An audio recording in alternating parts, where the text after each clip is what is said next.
All of these arrangements, I think, are so lyrical. It's how light the pieces are and how they fall themselves delicately into space.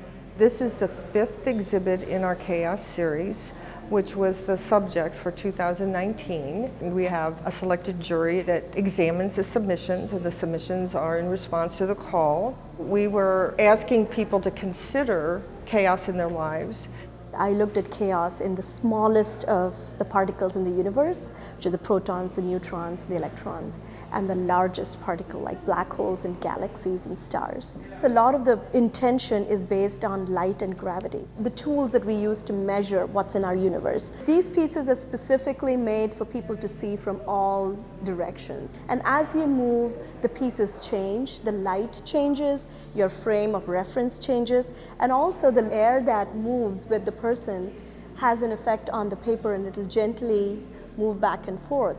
So this piece right behind me, it's called This Time It Will Be Different, and a big portion of chaos in the universe is how time flows. Time flows only in one direction. The intent behind this piece was to take a long strip of paper and then have something traveling through it. You can see small arrows which are cut out, and they're traveling in one direction only. Even though it's traveling in one direction, there are just so many interesting ways that time can warp.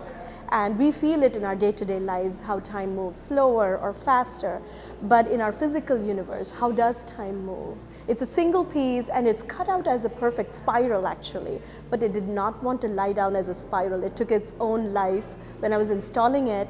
And it has this beautiful abstract expression, which I feel like that's kind of how time behaves for different people. You really cannot structure it exactly the way you want. It will take its own space and dimension, and we have to flow according to it.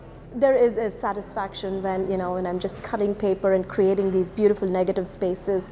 It's just so final, so clear, and there is a simplicity and a minimalism to the paper that I'm really drawn to. I use X-Acto knives and I use Tyvek paper. And I usually work with black and white paper because it just produces a lot of interesting things with the light. One of the challenges working with paper cuts is there's no going back. There's really no way to fix a mistake. So I've learned to just be very present when I'm working with my pieces.